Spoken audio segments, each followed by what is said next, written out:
He says, well, I sure hope it's not true, but I'm an epistemologist, not a semantic theorist. That's not my department. And I say, well, you got to worry about it, whether it's your department or not. That's an example where I think the ultimately Kantian advice to look to the semantic presuppositions of epistemological programs, that's a sort of common or garden variety instance without the grand aspirations. And that I still think, we should say, yeah, Kant taught us that, and we should keep that heuristic in mind. Good. Okay. Well, we'll now open the floor for questions. We've got about 15 minutes or so, and then we'll have a short break while we set up the minutes to be moved. Uriah. So I'm not very happy with the primacy of propositional or that intentionality over non-propositional or off intentionality.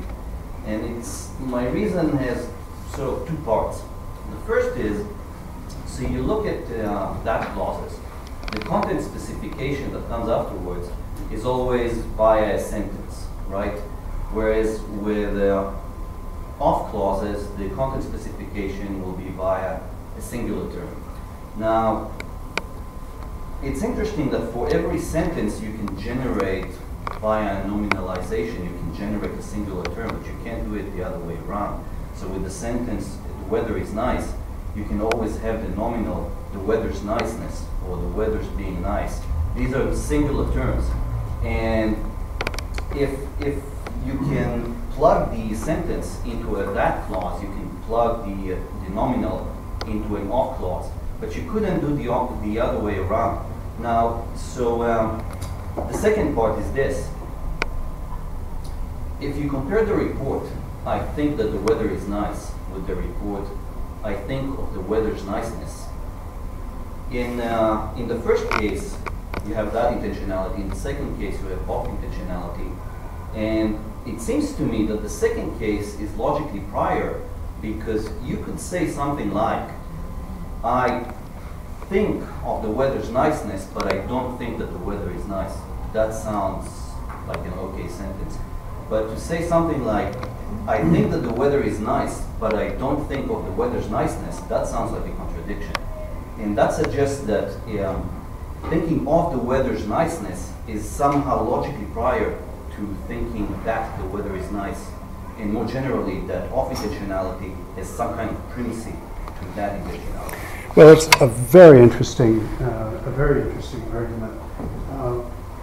I think thinking of some object is just thinking that something or other is true of the object. So I think that the primacy, even in that case, goes from the that to the of. But that's not something you can just say. That I can just say. Giving cash for that requires showing how to go from a notion of sentential content to saying what singular terms are. Frege says that you can only make sense of you can only understand what singular terms are by thinking the contribution they make to something that can have a truth value. And then he goes on to show us sort of what that contribution is. His function argument analysis is basically a substitutional one. He's got a notion of conceptual content, starting with sentences, since two things have the same conceptual content if, when combined with the same other premises, they have the same consequences. So he's got an inferential role picture in the Begriffsschrift. And then to get to singular terms, we look at substitution inferences involving the ones that are made explicit by whose explicit inference licenses are identity claims. And I think a full-blown story can be told like that. I try to do that in chapter 6 of making it explicit. But I think there's a job of work to be done there to show that it's so much as intelligible that you should treat sentences as prior to singular terms. I also think, anyway, that's the grounds on which I think it ought to be argued. Can you go the one way, can you go the other? Look, the tradition, the model theoretic tradition has shown us how to go from denotations associated with singular terms and extensions associated with predicates to truth conditions for a surprising variety of sentences. The Kantian claim is that just as in the Tractatus, we've got trouble with probabilistic claims and modal claims and normative claims, that building up from the representation, we're going to have a problem getting all the kinds of judgments and claims that we've got. Whereas if we start from the notion of what you're committing yourself to and that kind of sentence being articulated by its role in reasoning, we're going to be able to understand probabilistic claims, claims about future contingents, and so on. Again, you can't just say that, you've got to make that case happen. I think that it's very interesting that what we need to do in the specific case of using a sentence nominalization in de re position, in the of position, in order to get a sentence, is to say something like, Senator Joe McCarthy, the famous anti-communist, believed of the first sentence of the Communist Manifesto that it was true. You've got to use a disquotational expression in the that clause.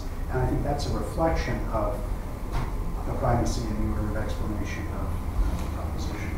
But I mean, my mission in life is not to get people sort of to believe this and be inferentialists. It's to work out this sort of explanation to something approximately the level of sophistication which the representationalists from below order of explanation has been given in the 20th century. Because so far, it's an unequal context. That one we know how to make work, at least for a whole lot of things. It's otherwise the new kid on the block. Melissa. Oh, yeah, I think this might follow up from what Dave was saying, in that I think that Kantian notion of commitment can't be separated from a responsibility to a community of, in transcendental terms, community of rational beings, in empirical terms, it works on both levels, but he does have those two levels, and I think that's what Hegel criticises in Kant, and then sort of tries to collapse those two into one. But I think the problem there is that once you collapse those two, you no longer have that distance between the law and my assent to the law that makes my assent to the law, or my conforming to the law, meaningful and an expression of my positive freedom. So I think that's where the problem for Hegel comes back in. And the example of language, I think, makes that clear, that you don't have the same freedom in relation to those who do to the law, for example. Good. I think it's a nice question exactly what role the community of other rational beings plays in Kant. The Hegelian picture is it comes in two ways. It's not constitutive of the existence of commitment, of your being bound by a norm. It comes in later when we're talking about systematization and so on. That may or may not be fair. As I say, I think that's controversial. But as to the question of whether once Hegel has collapsed the levels at which these things are instituted and applied, so he's seeing, I think, on this particular issue, that Hegel is to Kant as Quine is to Carnap, where Carnap had separated sort of meanings from our commitment, our applications of things in endorsing a theory. And Quine comes along and says, look, there's just one thing. We just talk. And we've got to understand that as both the application of, we're talking about application of concepts, but we can put those words in his mouth, as both the application of concepts and as the institution of the conceptual norms.